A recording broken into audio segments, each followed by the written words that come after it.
Bapak Ibu sekalian, kita bisa berbicara. Coba lihat pada saat kita dakwah tuh lancarnya ngomong, jak sepeda turun tebing. Ya, pas mau bertanya, tahu kan lo ayatnya? Jarang kita udah tahu ayatnya. Ya, jarang udah tahu. Bukan sekian dan sekian. Nah, itu adalah Furqan. Dan Allah membimbing kita. Jadi pada saat kita itu beriman dan berbuat kebaikan, Allah akan bimbing. Sama seperti Saredo tadi, dakwah ke LP, bawa ke Cipol dua atau kantong yang pakai tali pancing tuh, yang sangke itu, nah bapak barang sel pulau, ya mau ke Cipol. Yang nak kata duit, ada duit. Yang kata Al-Quran, ada Al-Quran. Ya, kita mendatangi. Nah sebenarnya itu kita untuk beriman dan beramal soleh. Beriman dan beramal soleh. Pertanyaannya tadi membingungkan kata saya itu. Kita jangan menjadi orang yang biasa.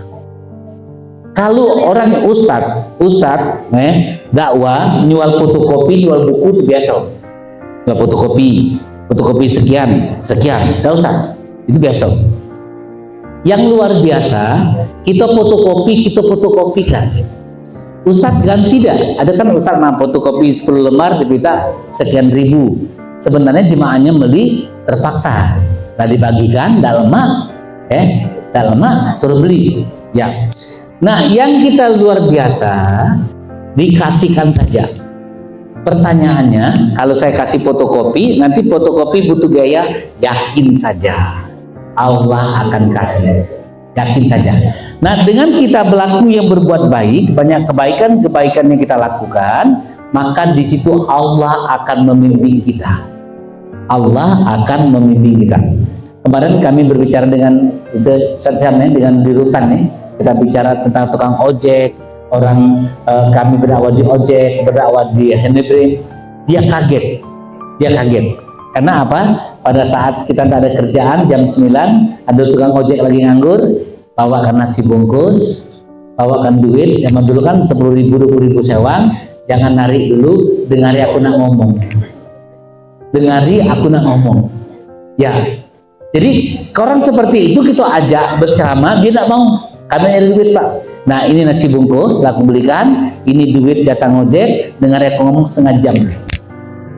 Ya, sebenarnya itu perjuangan amal soleh. Ya, kalau kita berdakwah ya di masjid-masjid itu biasa. Yang luar biasa itu yang tidak pernah dilakukan orang lain. Maka kita juga akan mendapat balasan dari Allah yang tidak pernah didapatkan oleh orang lain. Ya, yang unik. Saya pernah dakwah diundang oleh janda. Janda itu umurnya sekitar lebih kurang 68 tahun, 70 lah. Ya. Alhamdulillah rumahnya itu di pinggir pantai. Di bawahnya ada sungai, ya mengalir, ya seperti pilar, ya bahkan di rumahnya kelihatan sungai itu karena tidak pakai ambal, jadi kelihatan ikannya kelihatan, ya di luar juga bisa dijenguk jando itu. Berarti dinding rumahnya masih bolong-bolong. Saya di amploknya berapa? 300.000. Insya Allah zaman juga mana ya meter 300.000 nih. Tunggu saya bulan depan diundang lagi. Sebelum dia ngamploki, aku ngamploki dulu. Luar biasa. Ya Bun, ini ada rezeki dari Allah, saya amploki 500.000. Ini apa Ustaz? Ambil saja. Jadi kita ambil yang dia tadi, kan kita ya Allah dia ini, tapi tunggu kau, aku tidak mau kalah dengan kau. Ya, sebelum saya ngaji, saya amplop dulu, Bu, ada di depan rezeki dari Allah. Ya, tadi kan yang amplop 300.000. Begitu kita buka, kita secara manusia, rumahnya itu bolong-bolong, dindingnya bolong-bolong. Ya, amplop kita 300.000. Tidak sanggup kita nerimanya nih, sebenarnya salah. Itu yang salah. Ya. Ambil uang itu karena dia ingin berbuat baik, ya. Nanti bulan depan tunggu kawan. Ya, saya bawain kue, bawain kerupuk, ini amplop rezeki dari Allah. Masya Allah, ini luar biasa ya. Ustadz, tidak usah, tidak ada alasan bagimu. Nah itu cara kita. Jadi kita tidak menolak kebaikan dia juga berbuat baik. Karena kita tidak tega tadi, kita juga berbuat baik kepadanya. Masya Allah, luar biasa. Nah maka orang seperti ini Bapak Ibu sekalian, ya, sama seperti ibu tadi, itu luar biasa. Luar biasa. Kira-kira untuk mendapatkan uang 300.000 atau mikir dari mana lah dia dapat ini? Ya, jauh berpikir. Ada juga jemaah kita jando juga.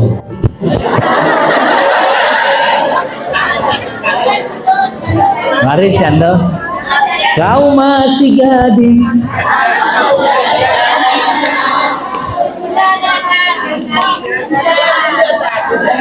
Duda. Tapi yang duda justru pelit.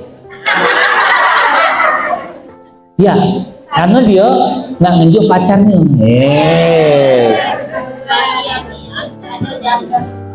Jadi janda wawancara anaknya sekolah sini, isilah infak itu 500.000. 500.000. Ya. Pas wawancara dengan saya, ibu apa kegiatannya? Dia asisten rumah tangga. Gaji ibu berapa? 700. Ya, mamanya siapa tuh? Ada Bun Eda lupa? Yang balik pajak. Bun, gaji ibu 700. Pegawai asisten rumah tangga. Ya. Nah, infak 500. Sisanya berapa Bun? 200. Cak mana Bun nama listrik Bun? Ya. Jadi kita colodean lah. Ustadz, alhamdulillah listrik aku dibayar anak aku. Jadi aku udah bilang, Bun, nak makan cak mana? Alhamdulillah Ustadz, aku makan di rumah majikan. Setiap hari suruh bawa pulang. Ya. Dan setiap hari Rabu aku nak ngaji, aku dikasih infak untuk ongkos. Jadi masih nego dengan saya, Bun, kita roba 200 deh. Apa katanya? Ustadz, njuk aku kesempatan untuk bersedekah loh. Jadi dari 500 dia ke 200 deh. Jangan dari 500. Beri aku kesempatan, aku juga nak berbuat kebaikan. Aku nak banyak dapat pacar. Kamu mikir lagi, aku tanyakan lagi 2,5. Masih nak ngotot 500 lah. Ya. Masih ngotot 500 lah. Masya Allah, dia luar biasa. Itu namanya orang yang kaya. Walaupun hartanya tidak banyak. Ya. Kenapa demikian? Orang yang kaya sebenarnya itu berani berjihad dengan harta dan jiwanya.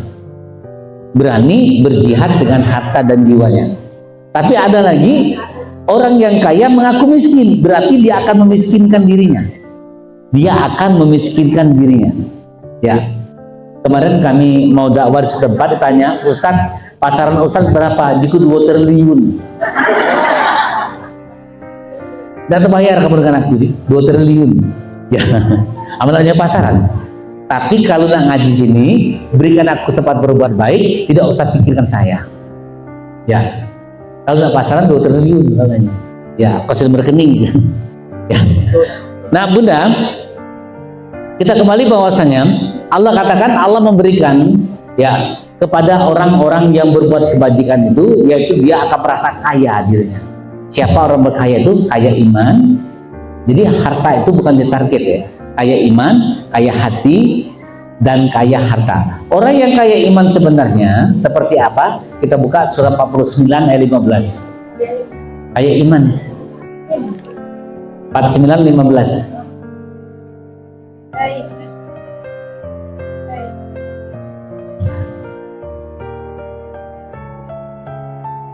Ya.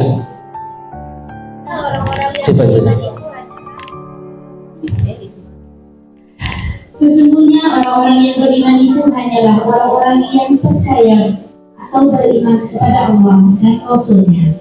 Kemudian mereka tidak ragu-ragu, mereka berjuang berjihad dengan harta dan jiwa mereka kepada jalan Allah. Mereka itulah orang-orang yang benar. Allah katakan orang-orang yang beriman Ya, sesungguhnya orang-orang yang beriman itu hanya orang-orang yang percaya. Dan Allah katakan orang yang beriman yang percaya itu dia membuktikan berani berjihad dengan harta dan jiwa. Sama seperti bunda-bunda ini dari jauh-jauh kan naik gojek, naik gokar. Tadi aku jenguk ada mobil dari Sukajadi, Ustaznya tadi masih bersih-bersihkan AC di depan, ya sembunyi dikit, ya sembunyi sedikit, ya dulu jemaah datang daripada Ustaznya tadi, ya karena Ustaznya dari jam 3 di sini, nah, jam 3 sudah sini sudah menata tempat ini. Insya Allah tempat ini kaget kursinya kita beli kursi yang mewah-mewah, Insya Allah, ya. Dan tempatnya dingin, AC-nya sudah jalan, tinggal kita sikok lagi, Masya Allah luar biasa. Allah katakan kalau mau lihat orang kaya sebenarnya dia berani berjihad dengan harta dan jiwa. Maaf bunda, mungkin di antara kita ada duit pas-pas beda ngongkos ojek dari pasnya ya Allah. Dikelola dalam kalau itu.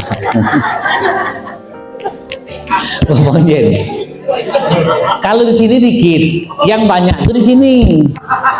Cekrek, ya. Ciri ngambil duit di sini dikit. Duit anang dulu. Receh. Nah, Allah katakan kalau kita sudah berani berjihad dengan harta dan jiwa, nanti Allah katakan kamu itu beriman sebenarnya, dan cirinya kita tidak pernah khawatir. Tidak pernah khawatir, karena orang yang beriman itu tidak pernah khawatir. Contoh bunda, misalkan bunda, nah ini alhamdulillah bunda kita mau ada acara nikahan, sekalian semua diundang ya. Tidak ada undangan one by one, cuman all kita seperti ini saja. Datang 21, 22, berarti jemaah di tanggal 21 langsung pengajian dengan Pak Najam. Ya, yang agak ompong nanti bawa korak-korak lemak rendang. Lagi alasan aku udah baca makan rendang ompong. Ya, nah bunda, kalau kita beriman kita tidak khawatir. Jadi kalau kita belum beriman sebenarnya khawatir, cak mano jemaah, cak mano makannya, cak mano ini, cak mano ini. Maka orang yang beriman itu penuh dengan yang tidak beriman itu penuh dengan kegelisahan, penuh dengan kegelisahan. Dan orang-orang yang beriman dia berani berjihad dengan harta dan jiwa. Coba lihat bunda, bunda kalau bunda nyengolakan anak, muliakan anak, ya Allah repotnya banyak dan urusan, berarti iman kita kurang. Tapi pada saat bunda muliakan anak tiga-tiga, Masya Allah subhanallah, alhamdulillah, semoga Allah cukupin 3 anak saya kuliah. Sekali SPP-nya, UKT-nya 9 juta, 3 berarti 24 juta. Yakin saja Allah akan kasih, yakin saja. Itulah kekuatan iman kita. Pada saat kita meyakini Allah akan kasih, itulah kekuatan iman kita. Maka orang-orang yang kuat iman, dia akan kaya hati. Dia tidak akan mudah tersinggung. Sebenarnya bunda, tersinggung, kecewa itu adalah pilihan kita karena iman kita yang rendah. Rendah iman kita. Coba kita lihat bunda. Banyak kan orang miskin itu, maaf ya, rata-rata miskin itu tersinggung ngoceh terus. Orang kaya pernah tersinggung enggak? Dikata orang diam, ketawa nyengir. Orang kaya, berjiwa kaya, tidak pernah tersinggung apa yang dimakan orang. Tapi orang yang berjiwa miskin, coba kita lihat di dusun itu, selalu ngomongnya ginilah, paling miskin gitu kan. Ngeluh terus.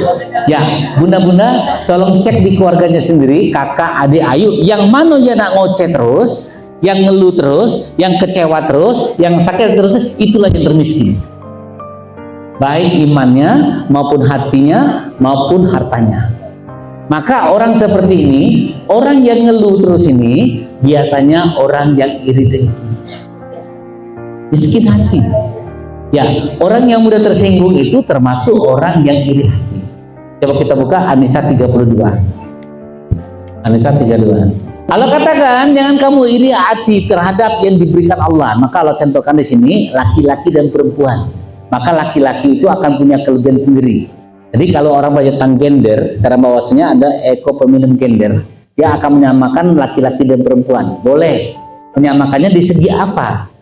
Hubungan kepada Allah boleh samakan, dan hubungan kepada alam, ya itu boleh samakan, boleh samakan. Tapi hubungan kepada manusia tidak bisa disamakan. Laki-laki itu akan punya lebih sedikit derajatnya daripada perempuan. Kenapa? Dia akan punya kelebihan. Contoh, Kalau anak laki-laki makan bakso tidak cukup semangkok, Ibu Jangkuk, 2 mangkok. Maka tadi saya kemarin aneh kan anak baru, saya cek nasi, set sudah berbuka, set ini pasti bekas perempuan. Amir, ini bekas apa pada nasi itu apa namanya? Bakulnya, ini perempuan. Saya bilang, kalau ngasih yang perempuan dia setengah lebih sedikit dari laki-laki. Kalau yang laki-laki ini segeringsing gitu. Yang Latino kasih setengah geringsing lebih dikit, karena dia akan lebih. Karena anak laki-laki ini kalau makan ubi zakmen itu 3 rakaat. Kalau ada perempuan 1 pun udah habis dia. Nah itu membuktikan. Maka terjadi ekofeminim, bahwasanya banyak Muslim mengatakan akan menyamakan laki-laki dan perempuan, tidak bisa. Tapi kalau innal muslimin wal muslimat wal mu'minin wal mu'minat, ketakwaannya sama. Tapi perempuan tetap dia tidak akan bisa menyamain laki-laki itu kekuatannya. Hubungannya karena kita ada 4 hubungan kepada Allah, hubungan kepada manusia, hubungan kepada alam, hubungan pada diri sendiri. Hubungan diri sendiri, perempuan lebih banyak hubungannya. Lebih banyak apa? Di 5-7 dimensinya itu termasuk penampilan, karena biaya perempuan itu lebih besar. Ya, skincare-nya lebih besar. Berbeda dengan laki-laki. Beda. Kalau kami laki-laki, bejas ini, kapan sorum. Ya. Nah ini 5 kali kendalah. Tapi perempuan tidak bisa. Ya. Perempuan tidak bisa. Jadi bapak-bapak kalau misalkan istrinya punya baju 3 lemari, omong kebe, Bu, kita buat kamar siko khusus baju. Ya, omong lah, ini tidak berguna, suruh pak nyoke, tidak keturutinya. Apa katanya koleksi? Tidak keturutinya. Kita ringan juga baju, siapkan kamar, Saya itu di rumah siapkan, dan di atas itu sikok kamar. Tidak berandan situlah. Nah segala macam. Bukan lagi lemari. Kamar baju. Iya. Dan tas segala macam situ. Ya. Kenapa demikian, Bapak Ibu sekalian? Nasihatlah nyuruh balikannya tidak keturutinya. Nah itu kelemahan perempuan. Ya kalau kita lanang jarang. Sudah kasih kan. Tapi perempuan dia lebih suka meleksi. Nah maka kenapa tadi sifat feminim dia itu? Berarti perempuan itu senang dipuji.